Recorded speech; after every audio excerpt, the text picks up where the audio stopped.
నిన్నటి దినాన అసెంబ్లీ సాక్షిగా అబద్ధాలు అల్లినటువంటి కూటమి ఎమ్మెల్యేలు ఇటు కామినేని శ్రీనివాస్ కావచ్చు, అటు బాలకృష్ణ కావచ్చు, ఏదైతే జగన్‌ని దుర్భాషలాడడం, అదేవిధంగా ఏదైతే జరగనటువంటి అవాస్తవ సంఘటనలను అసెంబ్లీ సాక్షిగా కూడా వాటిని మాట్లాడడం, సభలో లేనటువంటి వ్యక్తిపైన ఆరోపణలు చేయడం పైన మనతో మాట్లాడడానికి ఇటు కావలికి సంబంధించినటువంటి మాజీ ఎమ్మెల్యే వైఎస్ఆర్‌సీపీ నేత రామిరెడ్డి ప్రతాప్ కుమార్ రెడ్డి ఉన్నారు.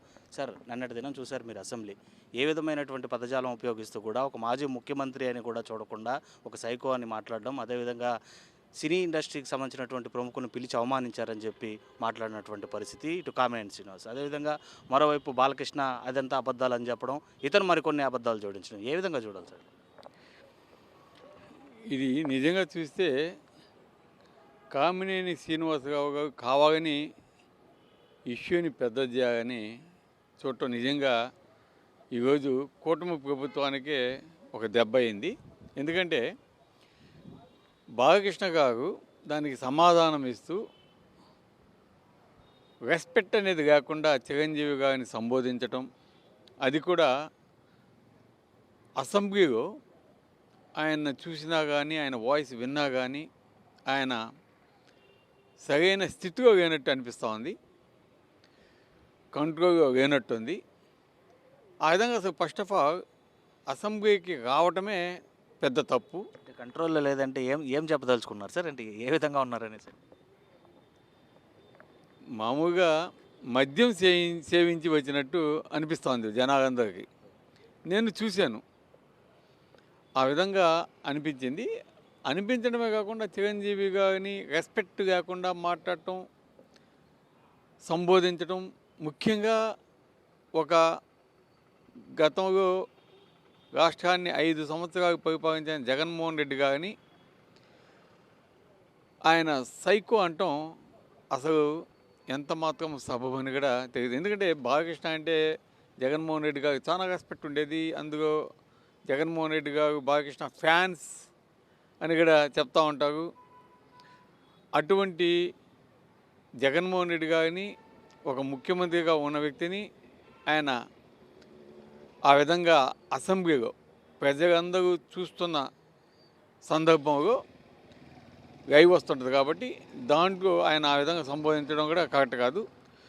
మాకైతే ఒకటి అనిపిస్తూ ఉంది, ఎందుకంటే చిరంజీవి గారితో నాకు చాలా అనుబంధం ఉంది. ఎందుకంటే ఆ పార్టీగా నేను ప్రజారాజ్యంలో ఎమ్మెల్యేగా కంటెస్ట్ చేశాను కావలి తరపున. చిరంజీవి గారు చాలా రెస్పెక్టబుల్ పర్సన్, చాలా మంచివాడు, ఎవరిని కూడా చాలా గౌరవించి మాట్లాడే వ్యక్తి. అదేవిధంగా జగన్మోహన్ రెడ్డి గారు ఆనాడు చిరంజీవి గారిని ఆహ్వానించినప్పుడు ఆ రోజు నేనున్నాను.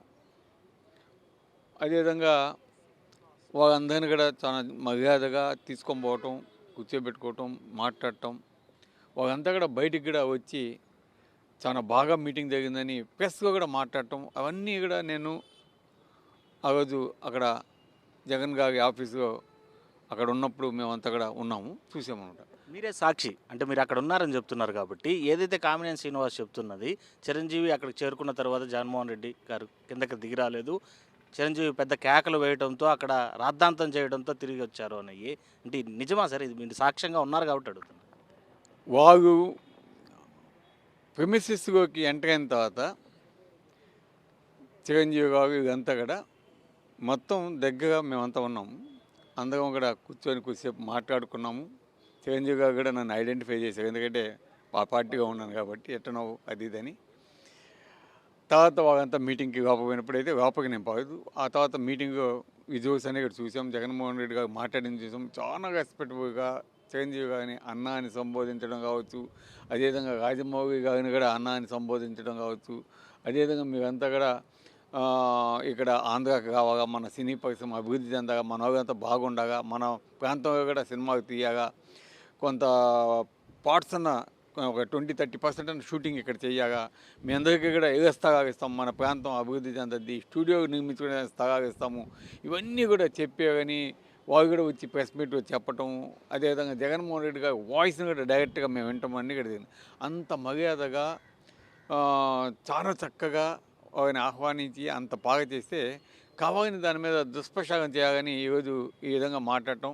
కాకపోతే ఈరోజు బాలకృష్ణ గారు అంత ఇర్రెస్పెక్టివ్గా ఒక సినీ ఫీల్డ్కు ఒక మంచి గౌరవం ఉన్న ఎన్టీఆర్ తర్వాత అక్కినేని నాగేశ్వరరావు గారి తర్వాత కృష్ణ గారి తర్వాత ఒక గౌరవం ఉన్న స్థానాన్ని చిరంజీవి గారు దక్కించుకున్నాడు. ఈరోజు మెగాస్టార్ అటువంటి వ్యక్తిని పట్టుకొని ఆయన ఏ విధంగా మాట్లాడారో అందరూ కూడా చూసాము. కానీ చిరంజీవి గారు ఎంత మర్యాదపూర్వకంగా వెటగాసారు చూసారా. ఎక్కడ ఉన్నా కూడా ఈరోజు ఇండియాలో లేకపోయినా కూడా ఆయన చిరంజీవి గారు బాలకృష్ణ గారుని సంబోధిస్తూ, అదేవిధంగా కామినేని శ్రీనివాసుని కూడా సంబోధిస్తూ వెటగాశారు. నన్ను ఎవ్వరు కూడా అగౌరవపరచరు, చాలా చక్కగా మమ్మల్ని రిసీవ్ చేసుకున్నారు, బాగా ఇది చేశారు అని. కానీ ఈరోజు ఆయన అట్లా మాట్లాడడానికి ఆయనకే వదిగా మనం. ఎందుకంటే కాకపోతే ఒకటి అనిపిస్తుంది, పవన్ కళ్యాణ్ గారు ఏం చేస్తున్నారు? వాళ్ళ తల్లిని దూషించినా, వాళ్ళ అన్నని దూషించినా ఎక్కడెక్కడ ఇంతవరకు స్పందన లేదు.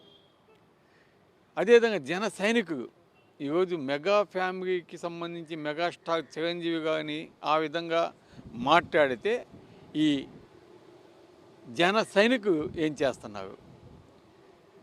ఇదంతా కూడా తొందరగా నాకు తెలుస్తుంది. నేను అనుకుంటున్నాను ఈయన హాస్పిటల్ ఏదో జాయిన్ అయ్యినా అది ఇదని న్యూస్ వస్తుంది. పవన్ కళ్యాణ్ గారు డిప్యూటీ సీఎం గారు వచ్చిన తర్వాత ఏం చేస్తాడో చూడగా మనం కూడా. కానీ ఏదేమన్నా సరే బాలకృష్ణ వ్యాఖ్యని మేమంతా కూడా ఖండిస్తున్నాం. ఇది కరెక్ట్ కాదు. ఈరోజు చిరంజీవి అభిమానుల యొక్క ఒక బాధను కూడా మనం చూస్తున్నాం. కాకపోతే ఏంటంటే పవన్ కళ్యాణ్ అటు ఉన్నాడు కాబట్టి ఏమి చేయకపోతున్నారు. తొందరగా దీని మీద అయితే జరుగుద్ది, ఏదో ఒకటి చూస్తాం ఏం జరుగుతుంది. మాజీ మంత్రి పేర్ని నాని గారు కూడా మాట్లాడుతూ గతంలో ఆయనే సినీ ఫోటోగ్రఫీ మంత్రిగా పనిచేసినటువంటి పరిస్థితి. బాలకృష్ణ అనే తన సినిమాల రేట్లు పెంపు కోసం జగన్మోహన్ రెడ్డి అపాయింట్మెంట్ కోరారు.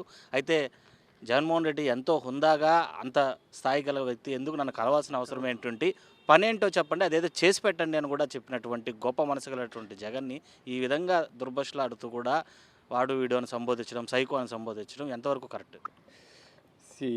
ముందుగా ఇందాక చెప్పాను కదా, బాలకృష్ణ గారు సరైన పరిస్థితిగా లేడు. ఆయన మద్యం సేవించి మాట్లాడినట్టు అందరికీ తెలుస్తూ ఉంది. కాబట్టి అతను ఆ విధంగా అసలు ఫస్ట్ ఆఫ్ ఆల్ అసెంబ్లీకి రావచ్చు అనేది ప్రజలంతా కూడా చూస్తాను, ఎందుకు ఇట్లా చేస్తున్నాడు అని. అది చాలా అసహ్యంగా ఉంది, వినేదానికి కూడా కరెక్ట్గా లేదు.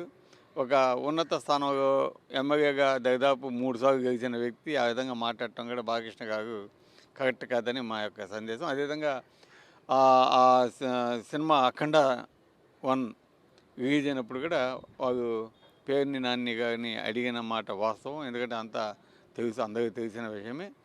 అడిగినప్పుడు జగన్మోహన్ రెడ్డి గారు బాలకృష్ణ గారు ఎందుకు వచ్చేది అవసరం లేదు, దానికి కావాల్సింది మనం ఇమ్మీడియట్గా ఇచ్చేద్దాం పర్మిషన్ అని చెప్పడం కూడా ప్రతి ఒక్కరికి తెలిసిన విషయమే. దాని గురించి ఇంకా చెప్పాల్సిన ఏముంది. ఎందుకంటే జగన్మోహన్ రెడ్డి చాలా క్యాజువల్గా, చాలా ఫ్రెండ్లీగా ఉండే వ్యక్తి. ఈరోజు తెలుగుదేశం నాయకులు ఏ విధంగా ఎగస్పెక్టివ్గా మాట్లాడుతున్నారో మనం అంతా కూడా చూస్తున్నాం. వారికి ఈ విధంగా ఎందుకో ఈసారి చంద్రబాబు నాయుడు గారు, లోకేష్ గారు ఆధ్వర్యంలో ఈరోజు తెలుగుదేశం పార్టీ రాష్ట్రంలో అంతా కూడా రెడ్ బుక్ రాజ్యాంగం అంటారు, అదంటారు, ఇదంటారు, అక్కమ్మ కేసు అంటారు. ఇవన్నీ కూడా ప్రతి ఒక్క ఎమ్మెల్యేకి అబ్బినట్టుంది. పాపం వాళ్ళతో పాటు బాలకృష్ణకి కూడా అబ్బినట్టుంది. Thank you sir, thank you. So అది మొత్తం మీద ఏదైతే సినీ ప్రముఖులను ఇంటికి పిలిచి ఎంతో హుందాతనంగా, మర్యాదగా, గౌరవప్రదంగా వారికి ఉన్నటువంటి సమస్యలను తెలుసుకొని అదేవిధంగా సినీ పరిశ్రమ అభివృద్ధి ఏపీలో కూడా జరగాలని చెప్పి అనేక సూచనలు, సహాయ సహకారాలు అందించినటువంటి ఆ మీటింగ్లో తాను కూడా సాక్షిగా ఉన్నాను. ఆ గౌరవ మర్యాదలన్నీ కూడా చాలా సక్రమంగా జరిగాయి. జగన్మోహన్ రెడ్డి మర్యాదలను చిరంజీవి సైతం, సినీ ప్రముఖులు సైతం ఆనాట మెచ్చుకున్నటువంటి వాస్తవ దృశ్యాలు ఏపీ ప్రజలందరూ కూడా చూశారు. ఇవాళ ఏదైతే అసెంబ్లీ సాక్షిగా అబద్ధాలు వల్లిస్తున్నటువంటి బాలకృష్ణకి, కామినేని శ్రీనివాస్కి ప్రజలు బుద్ధి చెప్తారు. ఏదైతే అసెంబ్లీకి వచ్చి మాట్లాడుతున్నటువంటి తీరు తనకి అనుమానం కలిగిస్తుంది. అదేవిధంగా చిరంజీవి మనస్తత్వం కూడా తనకు తెలుసు. గతంలో పీఆర్పీలో పనిచేశాను కాబట్టి ఆయన మనస్తత్వం, ఆయన గౌరవ మర్యాదలు ఏ విధంగా ఉన్నాయనేది ఆయన రాసినటువంటి లెటర్ ద్వారా కూడా ప్రజలకు అందరికీ కూడా అర్థమవుతుందని చెప్పి కూడా మాజీ ఎమ్మెల్యే రామిరెడ్డి ప్రతాప్ కుమార్ రెడ్డి చెప్తున్నటువంటి పరిస్థితి. వీడియో జర్నలిస్ట్ భద్రత లోకేష్, సాక్షి టీవీ, కావాలి.